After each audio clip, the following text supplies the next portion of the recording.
This is the Sky News Business Channel.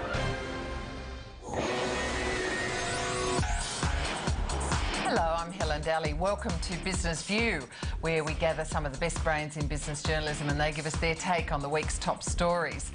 Well, coming up, Australia's unemployment rate drops to 5.2% in May, highlighting really, I guess, without doubt, the underlying strength of the economy. But how will the RBA digest the news? Plus, lots more about the mining company campaign against the RSPT. To discuss these issues and many more, I'm joined by Andrew Main, who's the business editor at the Australian newspaper, Greg Hoffman from The Intelligent Investor, and Adam Schwab from crikey.com.au and author of Pigs at the Trough. Gentlemen, one and all, thank you for joining us today. I'd like your view, because we seem to be at this low kind of 5.2, low 5% kind of figure.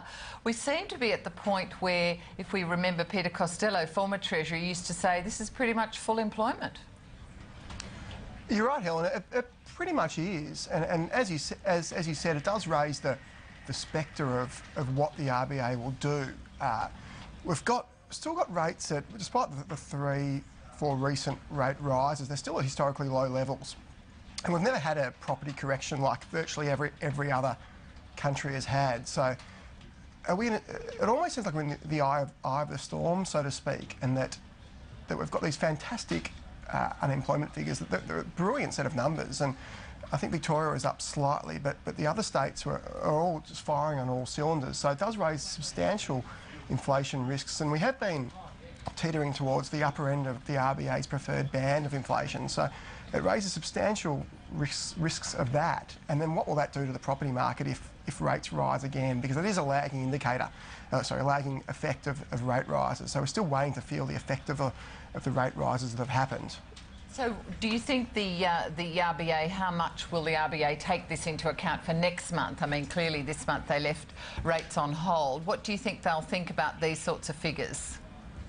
Well, the RBA obviously look at a cocktail of factors, and this is certainly one of them. And inflation traditionally has been one of the, especially in the last sort of 15 or so years, one of the key goals of the RBA. Less so growth, less so employment. And at the moment we have the risk of inflation rearing. It will almost force the RBA's hand, so to speak, and then that puts pressure on the housing market, which is, again, a large driver of the economy. So it's sort of the rock and a hard place, so to speak, for the RBA. Helen, do we have time to talk about this inflation issue? Because I do think it's a crucial...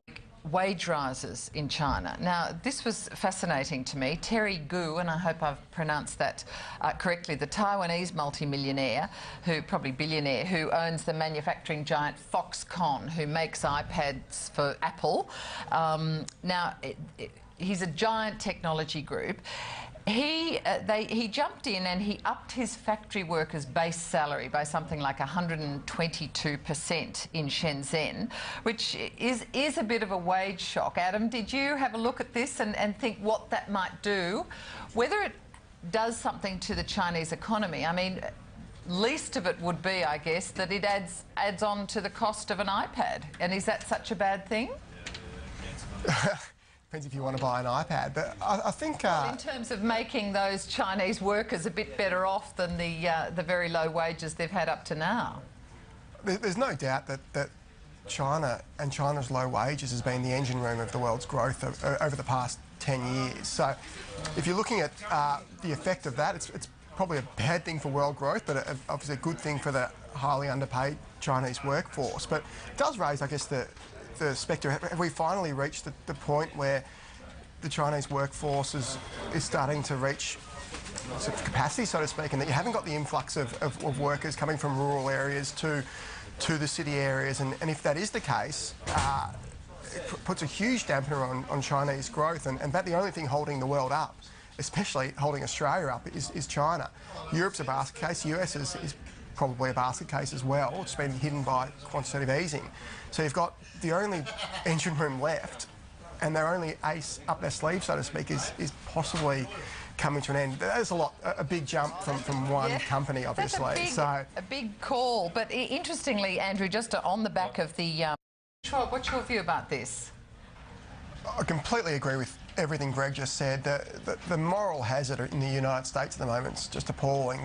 The bailout of GM, the AIG bailout, which is one of the greatest debacles ever seen, that money just flowed 100 cents in the dollar to the likes of Goldman Sachs, was appalling. So there's this huge moral hazard risk in the US. That so really, Adam, are you really saying that it's far from a capitalist system? It's actually quite a socialist system, and the government is really supporting all these giant companies?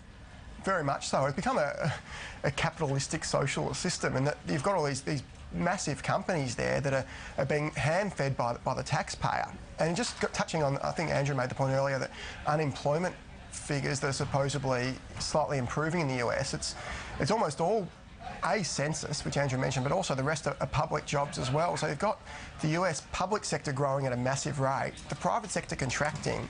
Private sector hired 20,000 people, I think, was in the last result. It was a shocking result. So the only sector growing in the United States is the government sector, and that's an anathema to what the US was founded and built on. So it's just remarkable that for Ben Bernanke to say that the economy is improving after he's dropping money from the sky like he promised he would, it's just remarkable. Yeah, no, it's a really interesting conundrum. I think Adam's field Republican, but he's got. I mean, the moral hazard but the Republicans are the ones who are wanting a lot of support. They support Wall Street. Well, and also they're probably the ones supporting the nearly defunct US motor industry. So I mean, there's all sorts of absurd cross relationships that. It's deeply strange.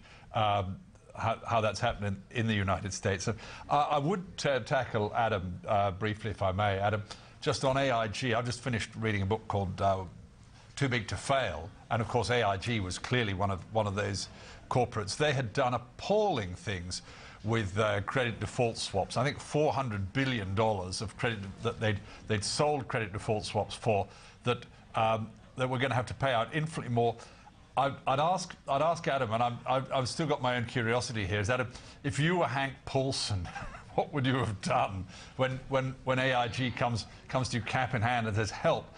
When you realise that AIG's been selling rubbish to everybody else, that to me was the scary thing. It doesn't deny what you've said, but I would put it to you, yeah, when you're Adam. What would you do? Would you bolster it or let it fail? There was a very good piece of YouTube footage, and I strongly recommend watching it. I think it was Jim Bunning, who's a senator, and he was cross-examining Ben Bernanke at Bernanke's confirmation hearing about 3 or 4 months ago, and Bunning was extremely harsh on Bernanke, and his point was that during the AIG bailout, AIG had a lot of counterparties to these CDSs. What these instruments was the likes of Goldman Sachs and other big investment banks taking out insurance on companies or on markets. When AIG fell, the government stepped in and said, we'll pay you out 100 cents on the dollar.